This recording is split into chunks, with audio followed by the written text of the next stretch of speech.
Eu vou dizer uma coisa um pouco diferente agora, né? E aí quando eu comecei a estudar hebraico e comecei a ler a Bíblia no original, me aprofundar, eu falei, puxa, esse negócio é muito mais profundo e impressionante do que eu imaginava. É um outro jeito de ver a vida, é uma outra forma de pensar, são outras prioridades. Por exemplo, eu digo para você que às vezes o meio religioso vive numa situação de conflito e competição que, na minha opinião, se eles pudessem entender a profundidade do manancial de águas, isso não aconteceria dessa forma.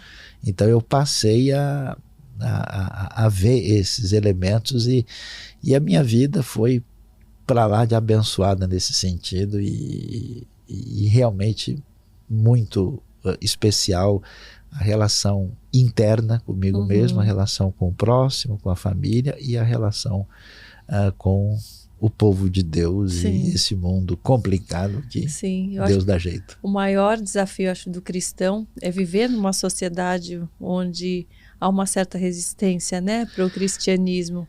Olha, eu acho que mas tem um detalhe interessante. Tem um estudioso italiano, inclusive, chamado Battista Mondin. Esse dia eu estava vendo uma referência a uma palavra dele. Ele disse o seguinte: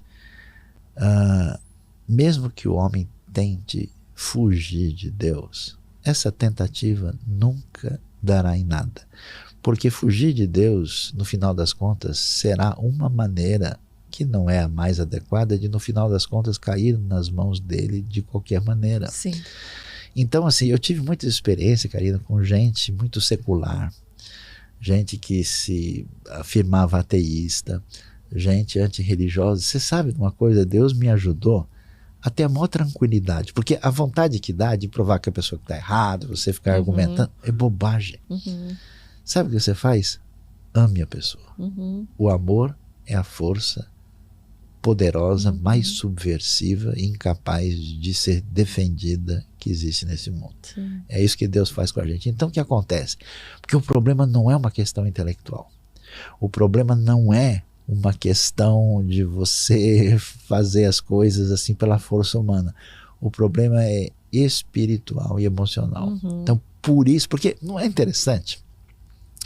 As pessoas estão, por exemplo, às vezes militando contra Deus e a fé e batendo pesado numa coisa que eles dizem que não existe. Sim. Quem é que é doido o suficiente de brigar contra algo que não existe?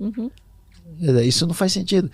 Olha, eu não aceito Papai Noel, eu sou contra. Eu vou abrir um blog aqui lutando contra a crença no Papai Noel. Ninguém faz isso, porque é lógico que é bobagem. Sim. Mas contra Deus as pessoas fazem, porque isso é uma ferida na alma. Sim.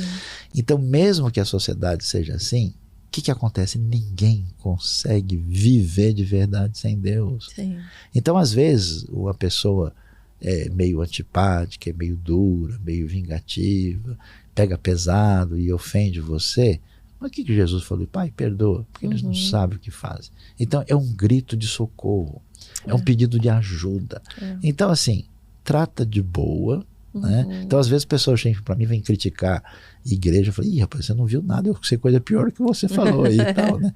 Então, quer saber de uma coisa? Se a gente não se alinhar com Deus, vamos passar a eternidade do lado dessa galera aí, então é melhor acertar o meio de campo, né? Você acha que não vai dar certo.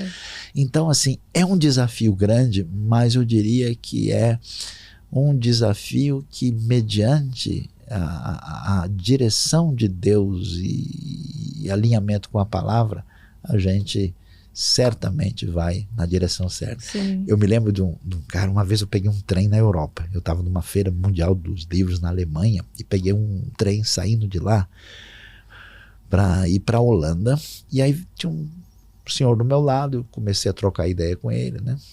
Eu brinco, né? Quando eu tenho ideia repetida, eu troco com as pessoas, né? Deixa eu dar uma, tenho duas dessas. Não, toca aí. Trocando aí, ele era um senhor de origem armênia, um businessman, né, internacional. Conversa vai, conversa vem, devagarzinho eu vou chegando. Eu falei, então, o senhor conhece o Novo Testamento, né? Como é que o senhor acha da história de Jesus? Ele falou, eu não sou muito religioso, mas eu respeito e tal. E eu falei, o senhor acredita em Deus? Ele falou, acredito. Mas eu acredito foi muito forte, sabe, decisivo. E eu estranhei, né? Falei, opa, ninguém diz acredito desse jeito. Aí quando ele disse, eu falei, mas por que o senhor acredita? Ele falou, porque eu peguei um voo, um avião, saindo de Londres, indo para os Estados Unidos, e a turbina pegou fogo. Quando a turbina pegou fogo, quando a gente decolou, tudo meio engravatado, todo mundo muito arrumado, gente lá naquela, né, prepotência, arrogância, toda essa turma que a gente sabe que na Europa é super secularizada. Quando a turbina pegou fogo, você precisava ver a cena. É todo mundo de joelho, e não sei o que, e orando, e fazendo isso, e sinal da cruz, não sei o que. Aí ele falou assim, puxa, esse pessoal é tudo crente enrustido. Né? Eles têm pose de... Então, na hora que o bicho pega, na hora do vamos ver, você vê que a pessoa, aquilo não sustenta. Então, assim, eu acho que existe um verniz de muita suposta resistência quando você está sozinho com a pessoa, quando você está ali que abre o coração, aí de cada gaveta sai cada coisa que a gente não faz ideia, porque ninguém vive sem uma relação adequada com seu Criador, como bem disse um dos maiores estudiosos da alma humana, o senhor Viktor Frankl, criador da logoterapia, e isso é ciência muito além de religião. Como é a logoterapia? A logoterapia, porque na trajetória da história da psicanálise, né, você começa lá com os estudos do Freud, depois você tem o famoso Carl von Gustav Jung, né, e aí tem o Viktor Frankl. O Viktor Frankl é chamado a terceira escola de Viena. Ele foi preso em campo de concentração. Ele era judeu. E ele quase morreu. E ele ficou surpreso porque ele viu no campo gente pesando 40 e poucos quilos, comendo sabão e não desistindo da vida.